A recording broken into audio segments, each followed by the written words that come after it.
Good evening, good evening. कैसे हैं सब लोग?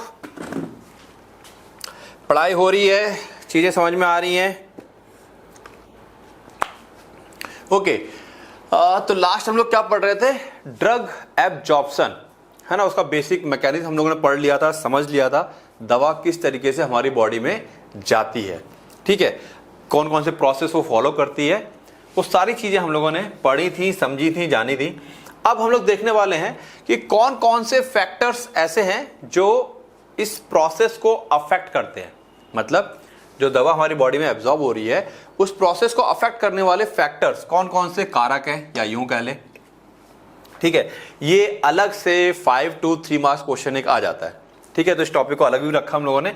समझते हैं, छोटा ही लेक्चर रहेगा, फटाफट खत्म करते हैं इसको।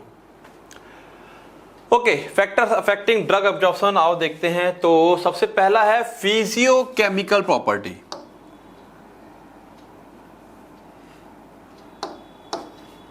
फिजियोकेमिकल, फिजियो मतलब आ गया उसका फिजिकल, उसकी बनावट, रूप, साइज वगैरह, और केमिकल उसकी केमिकल प्रॉपर्टी हो गई है, ठीक है ना। तो दवा की भौतिक रासायनिक गुण देखते हैं क्या क्या है, जैसे कि मॉलिक्यूलर साइज। इसकी फिजिकल प्रॉपर्टी की अगर हम बात करें तो जो उसका मॉलिक्यूलर साइज होता है, जितना छोटा होगा उतना अच्छा एब्जॉर्ब होगा। जाहिर सी बात है, हम लोगों को अगर वो डायग्राम तुम लोगों को याद हो, क्या था, सेल मेम्ब्रेन होती थी और बीच बीच में क्या होते थे, प्रोटीन्स के चैनल होते थे। तो अगर छोटा साइज है तो लिपिड वाले इजीली यहाँ क्रॉस कर पाएंगे और जो वाटर सॉल्युबल वाले हैं वो इजीली यहाँ से यहाँ आ पाएंगे, साइज अगर छोटा होगा तो, ठीक है। तो अणु का आकार से फर्क पड़ता है। केमिकल प्रॉपर्टी की बात करें, अगर ड्रग लिपिड सोल्यूबल है तो हमारी पूरी की पूरी जो सेल मेम्ब्रेन है, ये पूरी की पूरी क्या है, सेल मेम्ब्रेन,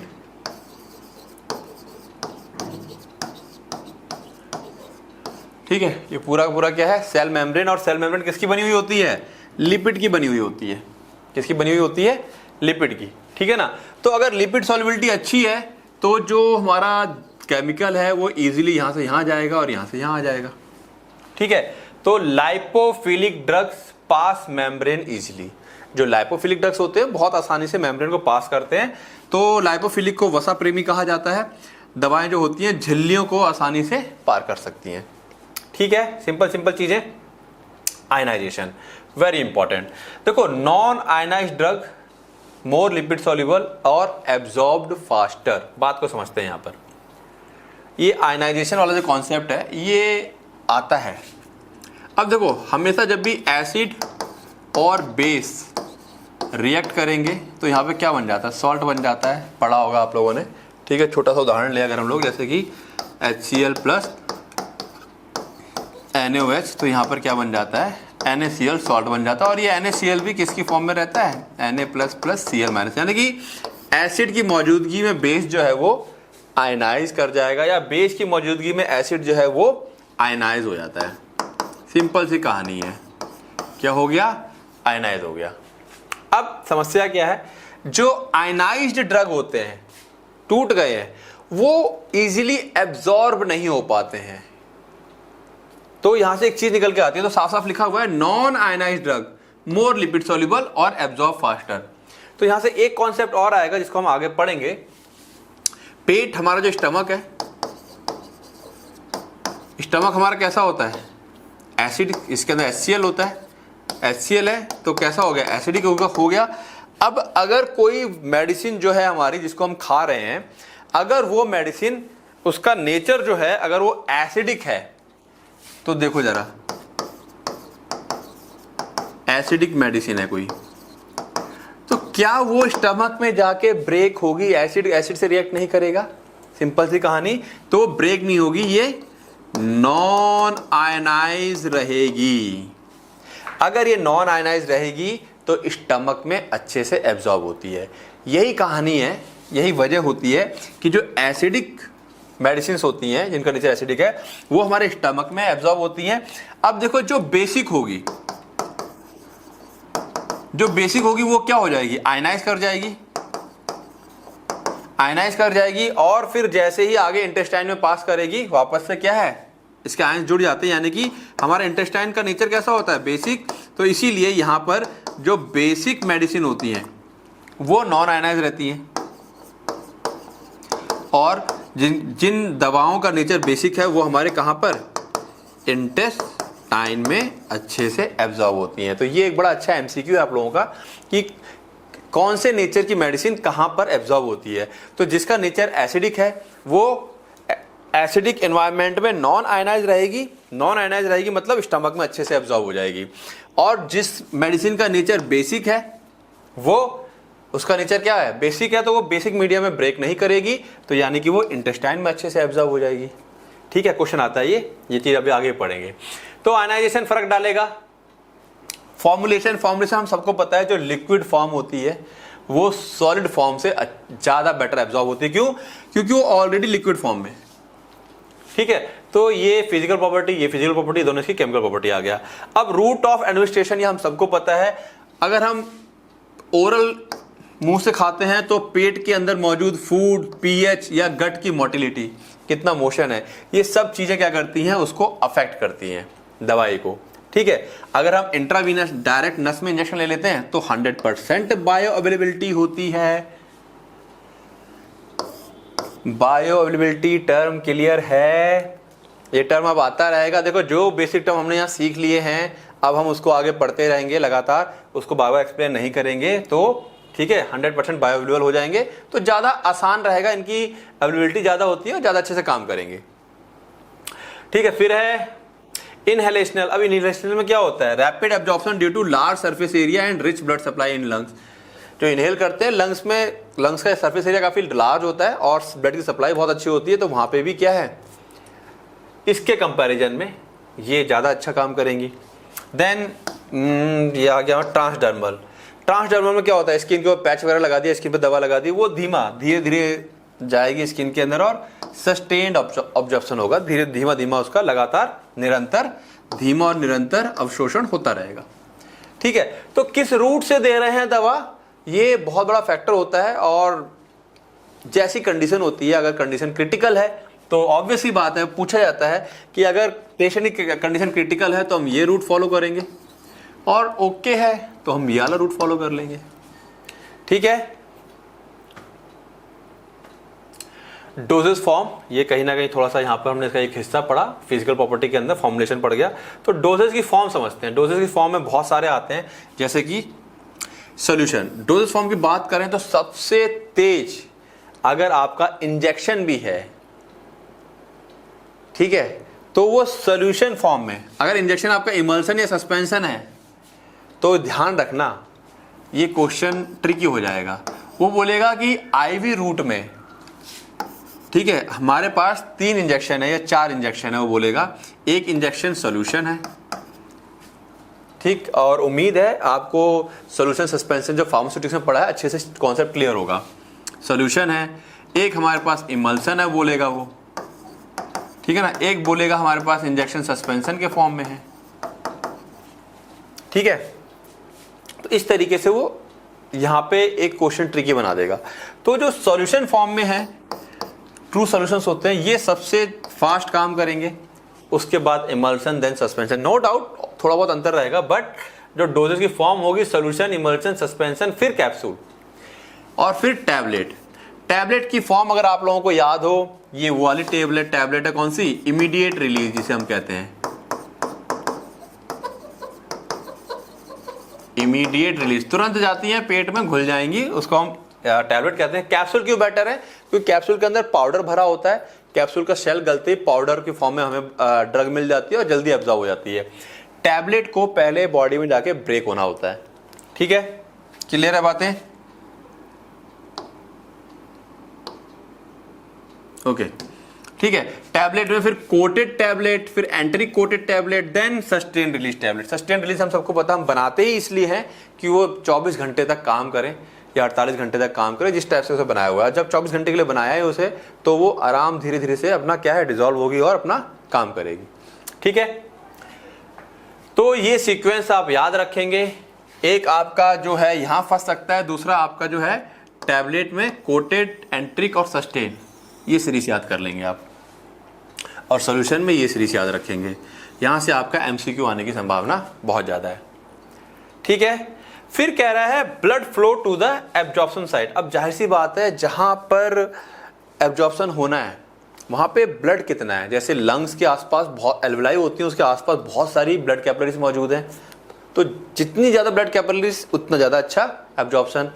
स्टमक के पास उतना ब्लड कैपिलरीज नहीं है जितना कि इंटेस्टाइन के पास है।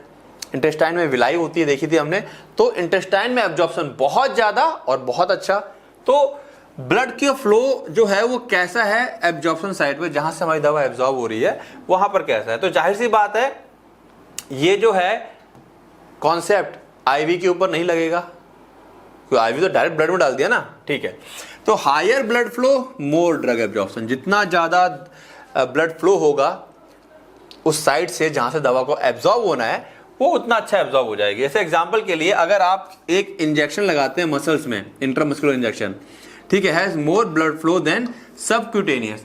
एक इंजेक्शन लगाते हैं सबक्यूटेनियस, है ना, स्किन के नीचे, वहां पे उतनी ज्यादा ब्लड की सप्लाई नहीं है। अगर आप लोगों को स्किन का स्ट्रक्चर याद हो और उसमें सबक्यूटेनियस वाला पार्ट याद हो तो वहां ब्लड की सप्लाई ना के बराबर थी। तो इंट्रामस्कुलर में ज्यादा अच्छा एब्जॉर्प्शन होगा, सबक्यूटेनियस में उतना अच्छा एब्जॉर्प्शन नहीं होगा, मतलब इसके कंपैरिजन में कम होगा, ठीक है। तो ये हम लोग कंपेयर कर रहे हैं। अब यहाँ पर आप ये मत कहना सर दोनों तो है तो इंजेक्शन, या इंजेक्शन है तो काम तो थोड़ा बहुत अंतर होता, अंतर है ना, हम उसी चीज को डिस्कस कर रहे हैं, ठीक है, क्या क्या चीजें अफेक्ट कर सकती हैं। फिर है गैस्ट्रो इंटेस्टाइनल फैक्टर, जठरांत्रिय कारक, ये बहुत इंपॉर्टेंट है। पेट के अंदर पीएच बहुत ज्यादा एसिडिक है, पेट के अंदर एसिड बन रहा है, बहुत से जो बूढ़े लोग होते हैं उनके स्टमक में एसिड ही नहीं बन रहा होता, एक क्लोरहाइड्रिया नाम की बीमारी हो जाती है, तो फैक्टर अफेक्ट करते हैं। तो ये factor affect during ionization and solubility, तो जब आयनाइजेशन होना है और सॉल्युबिलिटी होनी है तब ये पीएच वगैरह अफेक्ट डालेंगे। जो एसिडिक ड्रग्स हैं are better absorbed in the stomach, ये समझाया मैंने। क्यों एसिडिक ड्रग्स ज्यादा अच्छा एब्जॉर्ब होता है स्टमक में, क्योंकि आयनाइजेशन नहीं होता है स्टमक के अंदर, और बेसिक ड्रग जो है वो एब्जॉर्ब होता है हमारा इंटेस्टाइन में, बताया मैंने ये चीज, ठीक है। तो देखो जो चीज बता रहा हूं आगे पीछे कहीं ना कहीं आती रहेगी। आगे आते हैं, ओके, गैस्ट्रिक एम्प्टिंग टाइम। अच्छा, हिंदी वाले बच्चे मेरे को वो कमेंट कर देंगे, बता देंगे कि जो मैं एक बार इंग्लिश में एक्सप्लेन कर दिया, तो ये हिंदी वाले जो बच्चे हैं पढ़ते हैं दवा के आयनीकरण और विलेयता को प्रभावित करता है, ये उम्मीद है अब वो लोग समझ जाते होंगे, ठीक है ना। वही सेम चीज है, बस जैसे यहाँ पे आयनाइजेशन है तो यहाँ पे आयनीकरण है, केवल टर्मिनोलॉजी का अंतर है, एक्सप्लेनेशन सेम है। कोई दिक्कत तो नहीं आ रही है। हिंदी वाले बच्चे जो भी वीडियो देखें, जब भी देखें, जब कभी भी देखें, प्लीज प्लीज प्लीज मेरे को कमेंट करें, कोई प्रॉब्लम तो नहीं आ रही है अब, क्योंकि इस बार उन लोगों के लिए ही स्पेशल किया है ये काम, बार बार के तो टॉपिक कर ही रहे थे। तो अब अगर किसी टाइप की प्रॉब्लम ना नहीं आनी चाहिए हिंदी वाले बच्चों, काफ़ी ज़्यादा क्वांटिटी है हिंदी वाले बच्चों की, ठीक है, बहुत परेशान रहते थे, तो उम्मीद है उनका प्रॉब्लम सॉल्व हो गया होगा। किसी भी टाइप का कोई प्रॉब्लम आ रहा है तो जब भी वीडियो देखें, ठीक है, मुझे कमेंट करके जरूर बताएं। सही लग रहा है, बेस्ट लग रहा है, बढ़िया लग रहा है, वो भी बता दें। प्रॉब्लम आ रही है, कुछ इंप्रूवमेंट की जरूरत है, वो भी बता दें। चलिए आगे आते हैं। गैस्ट्रिक एम्प्टिंग टाइम, आपका पेट कितनी देर में खाली होता है, ठीक है। मान लो कोई मेडिसिन है जो इंटेस्टाइन में जाकर के एब्जॉर्ब होनी है, खाना खा लिया है, दवा खा लिया, पेट खाली नहीं हो रहा है, दवा वहां तक पहुंच नहीं रही है, टाइम लग जाएगा, ठीक है। तो delayed gastric time slows the rate of absorption. अब समझ में आया। तो खाना एक्चुअली, खाना अगर आप चाहते हैं, ज़्यादातर दवाइयाँ, यहाँ पर एक छोटा सा ट्रिक कर सकते हैं हम लोग, बात को समझना ज़रा। जैसे कि खाली पेट, मान लो किसी को पेन हो रहा है, अब वो खाली पेट भी है, उसे पेन किलर भी खानी है, तो यहाँ पर एज ए फार्मासिस्ट आप थोड़ा सा उसको क्या कर सकते हैं, पेशेंट को कह सकते हैं कि भाई खाली पेट तो मत खाना, कोई मेडिसिन मत खाना। हाँ, एक काम कर सकते हो कि खाना, अच्छा खाना पूरा भरपेट खा लेगा तो भी थोड़ा सा टाइम लग जाता है, तो करना क्या है, यहाँ पर आप एक काम कर सकते हो कि भाई आधी रोटी खाओ, ठीक है, आधी रोटी खा ली, या 3 रोटी की भूख है तो 1 रोटी खा ली फिलहाल, और 1 रोटी खाने के बाद तुरंत क्या खा ली, मेडिसिन खा ली। तो क्या है, अच्छा रोटी वगैरह करती क्या है, कई बार होता क्या है, सिंपल सी कहानी बता दूं, ये खाना क्यों खाया जाता है, ये कुछ बच्चों को पता नहीं होगा, समझ लेते हैं। जिन लोगों को पता है अच्छी बात है। ये हमारा स्टमक होता है, तो थोड़ा सा गंदा बन गया ये। तो होता क्या है, स्टमक के जो सबसे अंदर की परत होती है जिसको कि हम म्यूकोसा कहते हैं, इस म्यूकोसा से कई बार जो कुछ हम एंटीबायोटिक या पेन किलर कुछ खाते हैं तो ये म्यूकोसा जो होती है वो इरिटेट हो जाती है, मतलब इसके बाद इरिटेट करके जलन वगैरह पैदा होती है। खाली पेट कभी गलती से अगर दवाई खाई होगी ना तो पेट में जलन वगैरह हो जाती है। और एक चीज होती है, म्यूकोसा कई बार ब्रेक कर जाता है इस मेडिसिन की वजह से, तो वहां पे फिर अल्सर होने की संभावना हो जाती है। ठीक है, तो जो भी हम खाना खाते हैं, खाना आता है, खाने को उसे चबा के जब खाते हैं तो खाना अपनी एक परत बना लेता है, पूरे में फैल जाता है डाइजेस्ट होने के लिए, उसकी परत बन गई है। अब हमने दवाई खाई है, ठीक है। अब यही मत करना कि केवल एक कौर खाया और फिर दवा खा ली, वो परत नहीं बन पाएगी। जो भी हम खा रहे हैं, खाना खाने से मतलब है खाना इतना खाइए कि एक परत बन जाए, जिससे कि जो दवा खाएंगे आप, वो दवा डायरेक्ट आपके स्टमक के टच में ना आए, जो दवाइयां खाना खाने के बाद खाई जाती हैं। हाँ, खाना कम खाया रहेगा, पेट जल्दी खाली होगा, उसके साथ हमारी दवा भी जल्दी नीचे आ जाएगी। पेट पूरा भर लिया है, अब खाली होने में टाइम तो लगेगा, तो दवा थोड़ी थोड़ी आती रहेगी, पूरी एक साथ नहीं आ पाएगी। क्लियर है बातें? तो गैस्ट्रिक एम्पटिंग टाइम का मतलब समझ में आ गया होगा अच्छे से।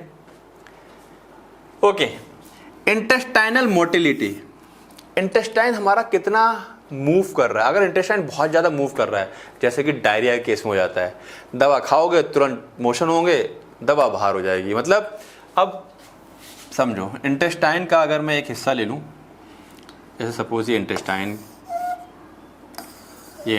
है, ठीक है। अब यहाँ पे क्या है, बहुत सारी विलाई है ना, याद आ रहा है? बहुत सारी क्या होती है, विलाई, जो कि फूड को एब्जॉर्ब करती है, ब्लड सप्लाई है उसके अंदर। अब मोशन किस टाइप के मोशंस होते हैं, याद आ रहा है? इसके अंदर मोशंस जिसको हम पेरिस्टाल्सिस मोशन कहते हैं।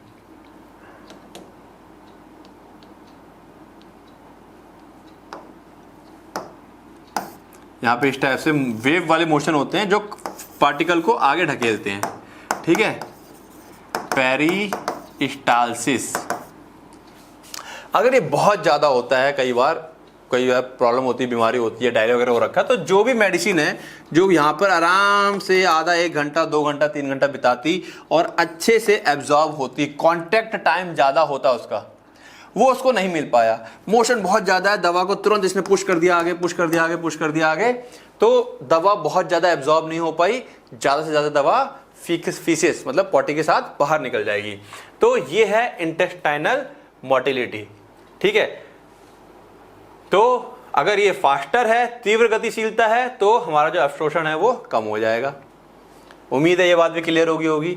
तो हर एक चीज देखो, पॉइंट अगर माइंड में सेट हो गए तो मैं लिख के दे रहा हूं आप लोगों को रटने की जरूरत नहीं पड़ेगी। और बस वही मेरा कॉन्सेप्ट है कि बच्चा रटे नहीं, ठीक है, रटना नहीं पड़ेगा। चलिए आगे, फूड एंड ड्रिंक, ये उसी से कॉन्टेक्ट आ गया एम्पटिंग वाला। अच्छा ये अलग है, एम्पटिंग वाला नहीं है। कुछ फूड जो होते हैं वो इनहेंस दवाई के एब्जॉर्प्शन को बढ़ा देते हैं, जैसे कि फैट खाया तो फैट सॉल्युबल जो मेडिसिन होती हैं उनका एब्जॉर्प्शन बढ़ जाता है। और कुछ दवाइयाँ जो हैं वो क्या कर लेती हैं, इनहिबिट कर देती हैं, एब्जॉर्ब कर लेंगी मेडिसिन को अपने साथ और बाहर निकाल देंगी। तो कौन सा खाना खाना है, क्या खाना नहीं खाना है, या कौन सा खाना कितनी देर के बाद खाना है। कई बार जैसे कि कैल्शियम का और नहीं, आयरन का और मिल्क का, आई थिंक दोनों को साथ साथ नहीं दिया जाता है, गैप रहता है एक, ठीक है। तो कुछ खाने क्या होते हैं, फूड को अच्छा एब्जॉर्ब करने में हेल्प करते हैं और कुछ उनके एब्जॉर्प्शन को डिक्रीज कर देते हैं। इसका एग्जांपल देना भूल गया हूं मैं, चलिए कोई बात नहीं, देखता हूं मेरे को मिल जाएगा तो नोट्स में अपडेट कर दूंगा। मैं जो नोट्स अपडेट डालूंगा ना उसमें अपडेट कर दूंगा। तो अच्छा ये है, तो फॉर इंस्टेंस फैटी फूड्स, ये दे रखा है एग्जांपल। ओके, फैटी फूड है may enhance the absorption of lipophilic drug. जो लिपिड सॉल्युबल ड्रग्स हैं उनका जो एब्जॉर्प्शन है, फैटी फूड, आपने घी खाया है, चिकने पराठे खाए हैं, कोई भी चीज खाई है, तो उसका एब्जॉर्प्शन को इंक्रीज कर देते हैं। क्लियर? फिर 7वीं चीज है ड्रग इंटरेक्शन। कई बार 2 दवाएं आपस में इंटरेक्ट कर जाती हैं, रिएक्ट नहीं कर रही हैं, ध्यान रखना, इंटरेक्ट वर्ड है ये, आपस में ही क्या कर जा रही हैं, इंटरेक्ट, ठीक है।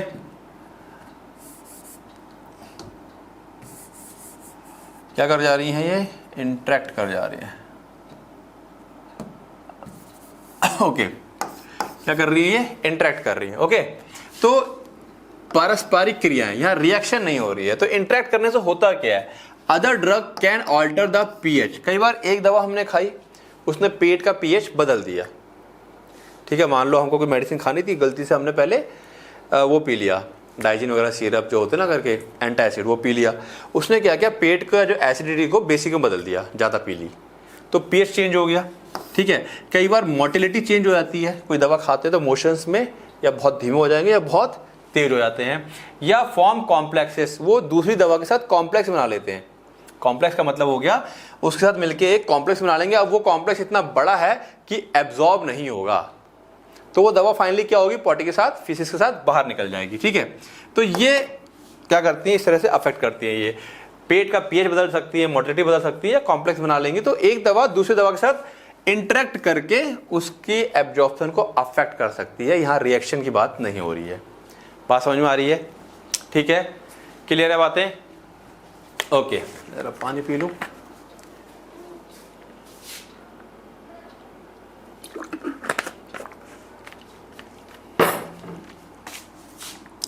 अब है फर्स्ट पास मेटाबॉलिज्म। इसको समझाने की जरूरत नहीं है, अच्छे से आ गया होगा ये।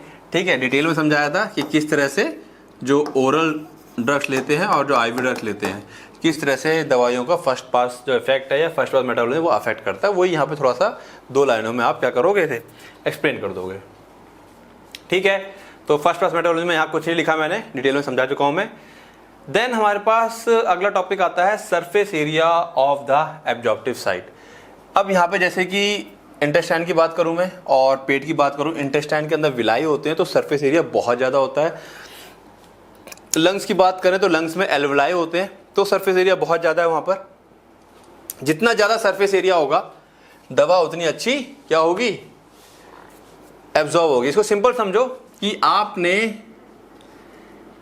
एक कटोरी में दाल ले रखी है और आपने एक थाली में दाल ले रखी है।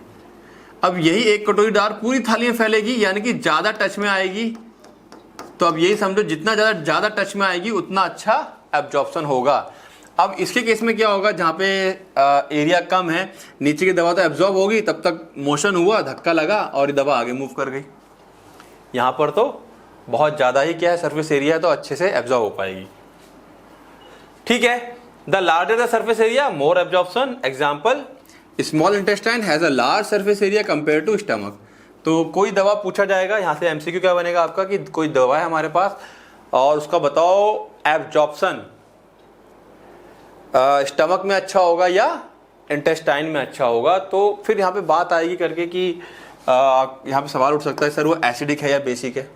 ठीक है, तो हम कह रहे हैं कि ना वो एसिड है ना वो बेसिक है। ठीक है, फिलहाल सिर्फ एज अ बताओ कि कहाँ ज़्यादा दवाई एब्जॉर्ब होती है, तो ऑब्वियसली बात है कि आंसर आ जाएगा इसका स्मॉल इंटेस्टाइन आ जाएगा। ठीक है, तो इसी का ध्यान रखेंगे। देन 10th है हमारे पास डिजीज स्टेट। कई बार बॉडी में कुछ बीमारियां होती हैं जो एक बीमारी की वजह से, जैसे कि मेरे को एक सीन याद है,